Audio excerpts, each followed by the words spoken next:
Sit down, right there, don't go nowhere, little baby gon' shake that, little baby gon' shake that, little baby gon' shake that, little baby gon' shake that, shit, yeah, I like that, bring that, right here, sit that, right there, don't go nowhere, say yeah, I like that, bring that, right here, sit that, right there, don't go nowhere. Welcome back. We back with another reaction video. Today we're reacting to a Detective Williams video. 18-year-old killer thinks he's going home. Yeah, bro. You're not going home. You're cooked, buddy. Let's get into it. He hit me in the face once, and then I just lost my... Like, I really don't like hurting people. He was gonna hurt me if I didn't stop it. Apparently, he was, like, kicking him and, like, all of this, like, extra shit. Do you think that's a little extreme? It's not a little extreme. It's a lot extreme. You're about to lock me up. This is Christian Hillman. Just a few hours prior to this interrogation footage, he was arrested for brutally knocking out a 64-year-old man. What I'm sitting here listening to while I'm sitting here in my chair is listening to a kid who thinks that he's just talking with two guys instead of understanding the gravity of why he's sitting in this room. And you need to grow up, young man. Is that who the f*** Unbeknownst to Christian, Nani? Here we go again. Bro, what the fuck, Fig Newton? at the time this interview took place, McFarlane was fighting for his life in a hospital, and Christian's life was about to change forever. They have me shackled to the floor. I am not violent. I have no weapons. They took your boots. They took my boots? What boots? The blue ones, because they had blood all over. In fall 2016 in southern Kent County, 18-year-old Christian Hillman had been riding his dirt bike on a wet evening when he got into a confrontation with 64-year-old William McFarlane along Whitneyville Avenue. The conflict then escalated, and they both pulled into a church parking lot. And it was here where Christian would make the worst decision of his entire life and ended up leaving the old McFarlane knocked unconscious on the floor before scurrying home. What he didn't realize was that the attack had been witnessed. Police officers soon arrived at the scene after those same witnesses called 911, and after not much searching, they located Christian and brought him from his house to the police station. Meanwhile, William was rushed to the hospital in critical condition. The majority of this footage was recently released and has never been seen before. So were you home all night tonight? No. Okay. I got home for a little while, and, you know, like, I live way out in the country. Sure. So, like, basically out there, like, I've seen police officers out there. I remember riding my dirt bike down the road. They just waved to me and everything. Oh, yeah, absolutely. Yeah, it's so far out in the country. Everybody rides dirt bikes out there. Right. But now to get to the actual story of what happened tonight. I don't want to pause this early, but look at 12 cool ass. He trying to get comfortable like that, bro. Y'all know. What are you doing? Hold on. Grab the wall. You don't get your ugly ass. Me and my buddies, we were riding, and all of a sudden, this guy in this truck just pulled up behind me, and he started... You were on what? What were you driving? What was I driving? Yeah. I was driving the PCR 230. Okay. You gotta look that bike up, nice man. I will. It's nice, man. But anyhow, the guy in the truck pulled up behind me, and he started blaring his horn at me. And I had no idea why. Let me ask you this. Where were you at when you were riding? This guy pulled up behind you. Where were you at? Well, I don't know if you guys know the area. I do. I used to work years ago when I worked the street. I used to work there. Oh, yeah, for sure. But do you know, like, 52nd at Whitneyville? I know where 52nd. Where the railroad tracks are there? Yes. Okay. Yeah. You're an OG, bro. An innocent suspect in Christian's place would be anxious, wondering about the outcome of the interrogation, whereas our reckless suspect is seemingly unbothered as he brags about the vehicles he owns and tries his best to paint a good picture of himself. Suspects often do this when they're accused of a violent crime in order to trick others into believing that they would never dare to hurt anyone. Right a few houses. Now, the police already stopped by my house today. Okay. Okay. Yeah. Why? Some detectives. Oh, why? I don't know. I was really mad at my mom, though, because she just let them right in the house and everything. Okay. I wasn't there. Sure. Yeah. I know nothing about that. I don't know why that would be, but... Yeah, I was frankly irritated with that. Was that before this incident or after? After. Oh, after the incident. Okay, I thought you meant earlier in the day. All right, let's get with it. So you're 52nd and Whitneyville area. Yeah. You're on the dirt bike. ATV? Yes. Okay. And some guy in a truck. What does the truck look like? I think it was a Chevy Silverado, and I think it was black as well. But anyhow, he pulls up behind you. He pulls up behind me, and it's more for like people who ride motorcycles. If people are tailgating someone on a motorcycle, one slip up and you're dead because that next car is going to run you over. Right. So I kept stopping, and I kept asking, like, hey, what are you doing? By answering in this vague way, we could think that Christian seems to be trying his best to dissuade the officers and avoid any direct confrontation. The detectives, however, have noticed this and are quick to redirect him back to the interrogation. What do you mean you stop and ask? Like you talk to him, or you're just kind of giving emotions? Yeah, I was like, what do you do? He was trying, like, he wouldn't go by me. He just kept riding my ass. So basically, I stopped for a second. And he started getting all mad and getting out of the car and everything. And I was like, I don't want trouble and anything. And he put his hands around my neck. And there was a thorough ass beating after that.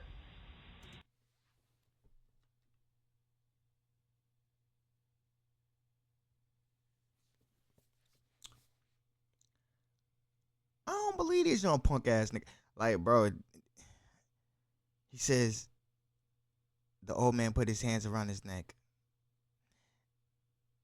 Then he says, proudly, by the way, there was an ass beating after that. A thorough one. Sir, you beat up an old man. Are you proud of yourself? Like, what is wrong with this nigga? Cornball. Okay. Honestly, I feel like I was in self-defense, though. You feel like what? Self-defense, though, because he really did attack me first. Okay. Yeah. Okay. So, what did I do? Oh, no, he was already down the street. He didn't see it happen, but he pulled right up at the last second. Who? Oh, okay. Yeah, so he really didn't witness anything, as a matter of fact. Despite the officer's attempts, Christian is careful with his words and seems to have thought of everything, leaving no loopholes. From his point of view, he's an innocent victim to what would have been a terrible accident due to road raging, but that shocking behavior doesn't end here. Who else was in the PK? There was 3 of you. It was like, and then my friend came and picked us up, and then he driving, right? What was he? What? The witnesses saw 3 people on ATVs and dirt bikes. So there was only 2 of us. Okay. Witnesses saw 3. Right. So I don't know what to tell you. Right. I don't believe the witnesses. He's a good dude, you know. What does he look like? Is he a black guy, white guy? Real quick. It is like, how do I explain him? He's a white dude, got really long hair. Okay. Like, I just want you guys to know that he had absolutely nothing to do with this. That's fine. I love that. I wasn't there, man. So, he has really long hair? Yeah. What color? It's like darker brown.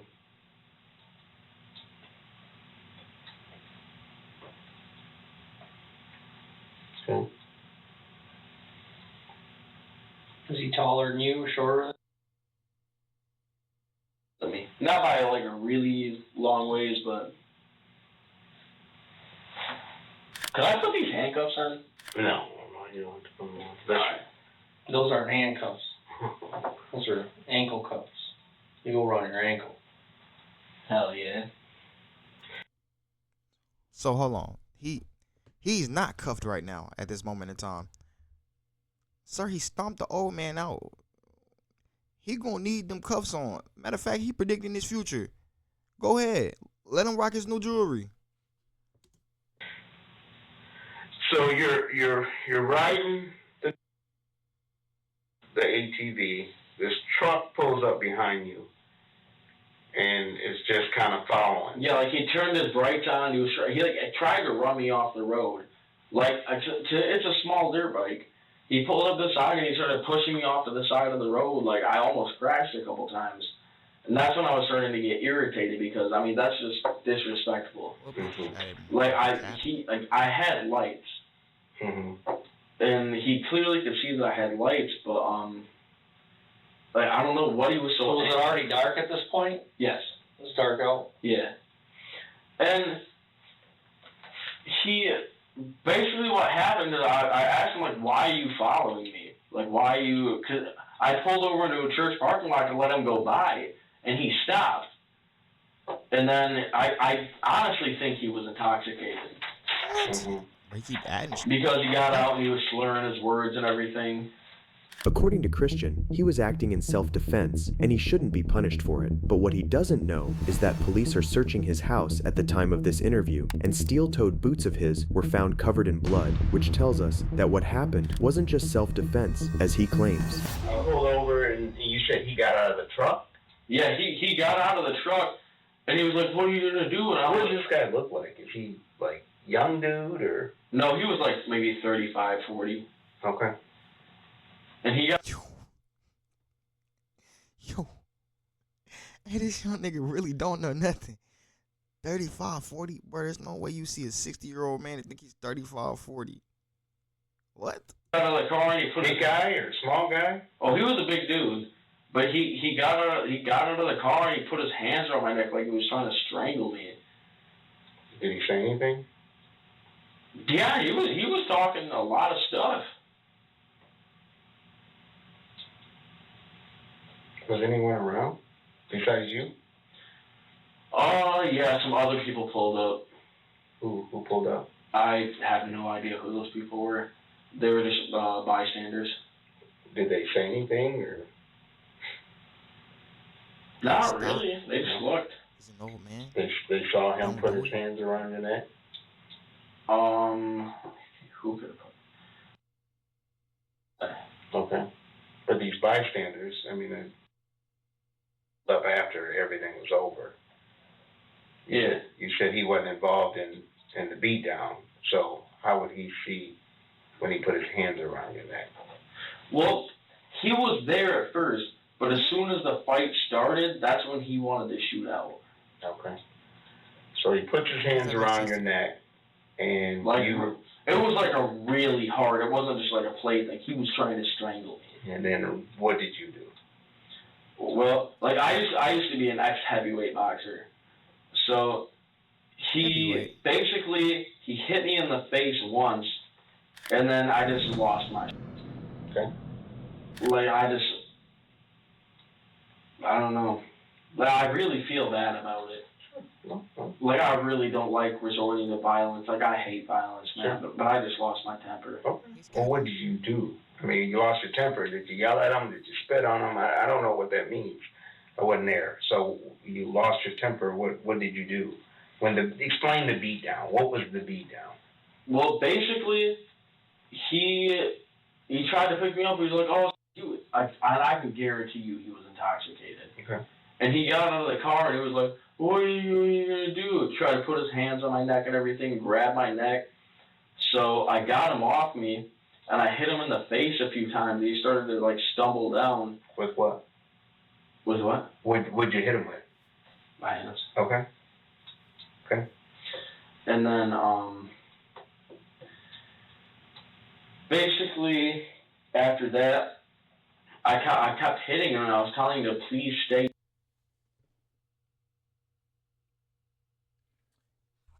You hit him. You said you hit him twice or something like that, and he started to stumble. You then proceed to keep hitting him? Brother, what? What? He's already woozy, bro. I would have popped him off. I wouldn't have probably popped him off. I'm going to keep it a stack. I don't drive death machines, i.e. motorcycles or dirt bikes, brother. I'm good on organ donor. I would drive a regular vehicle, but if that instance were to happen and I had road rage and decided to pop somebody off, bro, the bare minimum I'm getting is an assault charge. I'm not about to do no extra. He's getting hit with that. As soon as I see him, I'm driving off. Proceed. Down for I have to hurt you more. Like, so I really don't like hurting people, but he was gonna hurt me if I didn't stop it. Okay. So I just had to completely make sure, like, he was immobilized, he couldn't hurt me, he couldn't hurt my friends. Your friends? Who's your friends? Just if one of my boys would have pulled up, like, I don't want him freaking out at him either. Like, I caused the situation. I take, like, full responsibility for my actions. Mm-hmm. Okay, cool. So Murder charge. all you did was punch him, and when he was on the ground, you kept punching him. Yeah. That's all? Were you punching him in the face, in the foot, in the arm? I don't... Where were you hitting him? Well, I kind of lost control for a second, to be honest with you, officer. Okay. But like I think,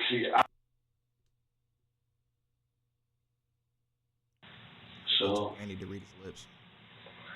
So then, it sounds like you gave him a beatdown, is the way you described it, right? Yeah. And then how did it end? What happened at the end? Well, he was just laying there.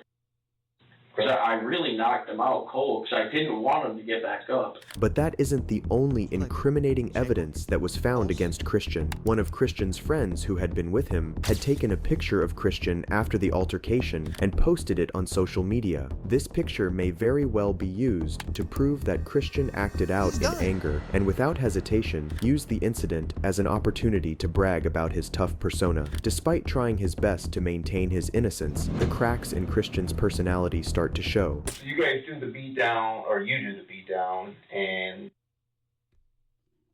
you go back to your place? Yeah. Okay.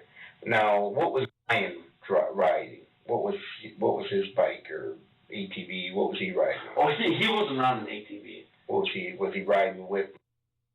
He was in a Jeep. Okay. He's in a Jeep. Okay. So you guys go back to your house. And then what happened? Was your people at home at your house when you went back there? We just got back, and we just hung out for a little bit. You said you contemplated and talked about what happened. What were you guys talking about? Then what? You said that after he was gurgling, the guy was gurgling, and you guys left, got out of there. And you contemplated on what had took place. What were you guys talking about? Like afterward? Blood, right? Mm-hmm. Nothing. We're just trying to forget about it. Like, I lost my temper. I really hate being angry. Sure. Like, it's one of the worst things, the worst feelings. But how long? So what time is it by now? Do you know? Right now? No, when this incident happened, when you left and got back home. Oh man. What time is it right now? It's like 1 in the morning now. Oh, for real? Yeah, 1:20. Man.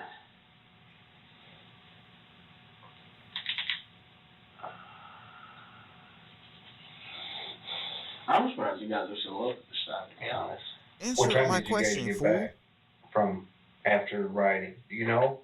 You don't know. You don't know. Oh, like, no, right after all that stuff happened, Do you know what time all that took place, or no? Oh, I was riding my bike, so I didn't really have time to look at my phone. So then where do you put these bikes and ATV, and where did you put them? In the shed, or where did you put them? Oh, they're in my garage. Okay. So then you put those in the garage, and then what did you guys do? Just same thing as usual. Just shut the garage door, shut the ATV and the dirt bike in there. Then went inside, smoked a couple cigarettes. After the altercation, Christian and his friends proceeded to his house, nonchalant about the victim he just abused. From his words, you can discern that he was least bothered about calling 911 for Williams, who laid unconscious in the parking lot. It brings to question the actions of Christian's friends. Surely there must be an acceptable answer as to why, instead of calling the police, they decided to go along with Christian to have fun. Were they afraid of what Christian was going to do? Had they not taken his side? Is there more to the story than Christian is letting on? All these questions are answered when later that day, officers talked to 2 of Christian's friends, who were a witness to his crime. Yeah, it's been like LBS and drilling a bill on one of them and stuff like that, just to goof around. Sure. And then we were like, all right, let's just go dirt bike some more because it's getting way too dark. And then that. Yeah, but we were like, he's probably gonna be there soon. So he jetted off. I got on, we jetted off. hat flew off, put it back on, and I couldn't find it. So I was like, he's probably right up here waiting for me, because I could see like the blinking light for like the four-way stop. So I get up there, and he's nowhere to be seen, and I'm like, oh. So so I go left. Go left for about maybe half a mile, and couldn't find him again. So I'm like, gotta turn around. He's gonna be back there somewhere. So I turn around and I call him. I'm like, yo, Christian, where are you? First I. And I'm like, we're still out dirt biking, dude. I need to find Christian before we head back, because I don't know where I am. And he's like, all right, bro. Well, where are you back? Because I'm Hank. I'm like, all right, hang up. Call Christian. Doesn't answer. I'm like, put my phone in my pocket. I'm like, looking both ways. I get a call from Christian. All I hear is like frantic, like moving and stuff like that. And I'm like, Christian, are you still driving? Like, stop. Like, answer your phone. And he's like, this dude's unconscious. I was like, what? This dude's unconscious. So I'm like, what? So I pull up some more, and I see this like truck with its, hazards going on. I'm like, what the f? So I pull up. So let me ask you this. So you're on the phone with Christian as this is going on? Yeah. Okay, so you call him, he answers, he says this dude's unconscious. And I was like, and then I hung up, and I put it in my pocket, pulled up to see where he was, because then it was just like a bunch of like muffling. It sounded like you going like this. The friend, as he tells us, is in for quite a shock when he arrives at the scene of the altercation. Sure, he had known Christian to be a troublemaker, but even that has its limits, for the Christian he knew for years was about to become a completely unknown person. Like annoying as hell, so. He's trying to break out. And I finally saw the truck, so I pulled up, and he was like right there, and this dude's like laying there unconscious, and I'm like, dude! And he's like, dude, he choked me. And I was like, what? And I was like, we need to go, bro. You just knocked him out. Let's go, bro. And he's like, all right, bro, let's go. And he was like trying to like pick up his dirt bike, and like people started showing up, and he started like talking to all these people and everything. And I was just like sitting on the ATV like, what the fuck, what the fuck, what the fuck. And then he got on, and we just jetted back to his crib. Okay. So you get back to his house. Yeah. Pull these things in the garage, and then what'd you guys do? And then we sat for about maybe an hour, smoked some cigarettes, ate a little bit of food, and then we were like, I'm gonna go back to my house. We're like, sure, go back to my house. Okay. So what'd you guys talk about? I mean, very dramatic story, very animated on what happened there, and then you're telling like, yeah, they went back to the house, ate, smoked, and that was it. I mean, I gotta imagine this is a pretty traumatic event. Yeah, you guys are sitting talking about what happened. Yeah, what did he say? Christian said that he was driving and the guy like got really close to the back of him, and he's always told me that it's like scary when someone gets to really close to the back of you on like a a two-wheeler. Like it's so they touch that back wheel, you're gonna fall. So he starts pulling over, and the guy pulled over with him. And I believe him in that part because his bike was parked right in front of his truck, and I'm like. So I was like, all right, whatever. And then, so Christian gets off the bike, and the guy must have gotten out of the car, too. And Christian said he laid hands on him, and Christian just beat the shit out of him. And he said it was complete self-defense. Like, I've known Christian for a while now. You know what self-defense is? I mean, it's like when someone, like, attacks you and you use, like, I would say... It has to be an appropriate amount of force. Brother, the man... quote unquote grabbed him, choked him, whatever. Cool. Once he got Buddy hands off of him, after the first few punches, brother, you need to walk away from that situation, because I'm telling you right now,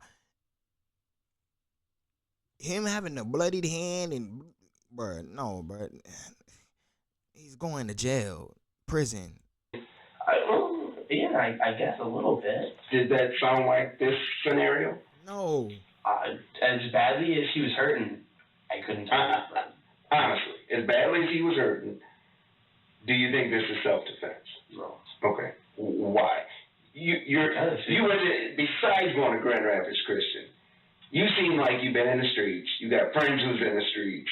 You seem like an intelligent young dude, right? So this is in a severe condition. Like sure.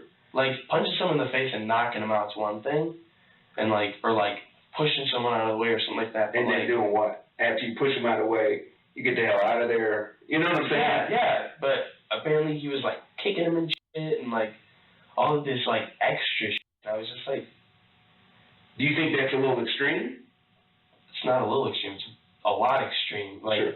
I was knocked out at a party once, and the guy slammed my head in the cement and gave me a concussion. Right. Like, I don't like fighting. No, and you know, and I'm just going based on Christian's story that this guy came and grabbed his neck.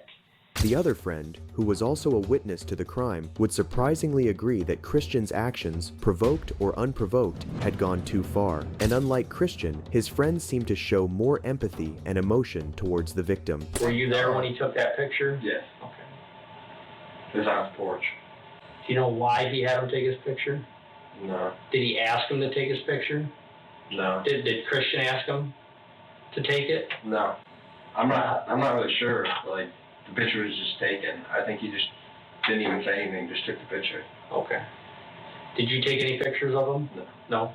I just want to forget that. Like, I didn't want any pictures of it. You said you have not had any contact with Christian since? No. Via Facebook, Instagram, Twitter, you know, these are all things we can check. Yep. No contact with No him? contact. Okay. Don't even have his number. So you're mainly... But I think I had some information that wasn't mentioned through all of this. Uncontrolled anger in the heat of the moment still doesn't explain why Christian did what he did. That is, until one of his friends offers a plausible explanation.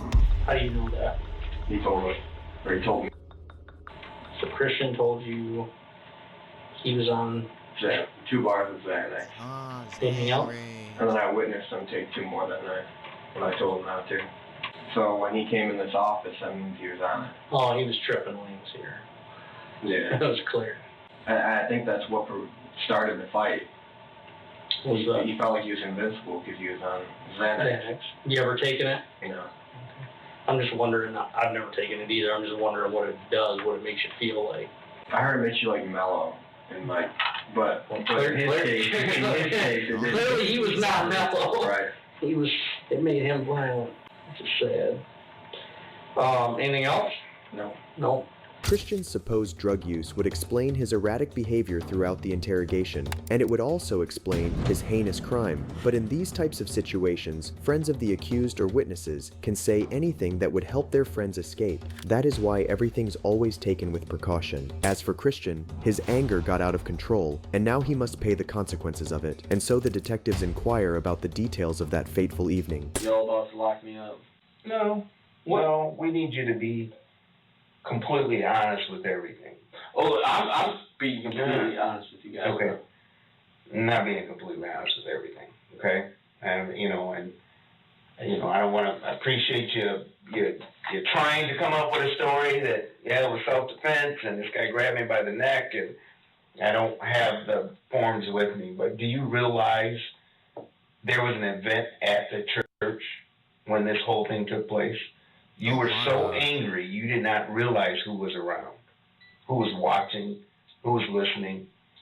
So, what I said earlier, and I know you're concerned, you said, I don't want to go, you got to be honest, okay?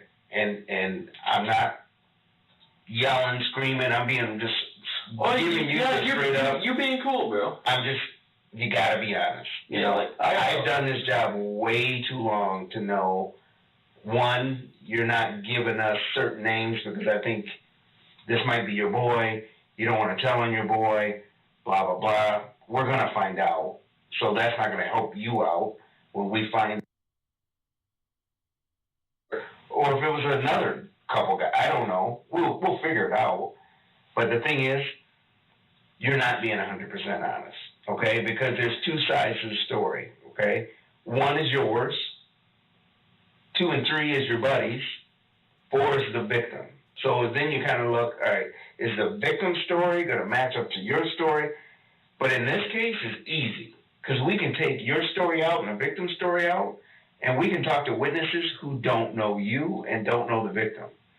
So for a case like this, it's simple. I mean, we just talked to the witness. What'd you see?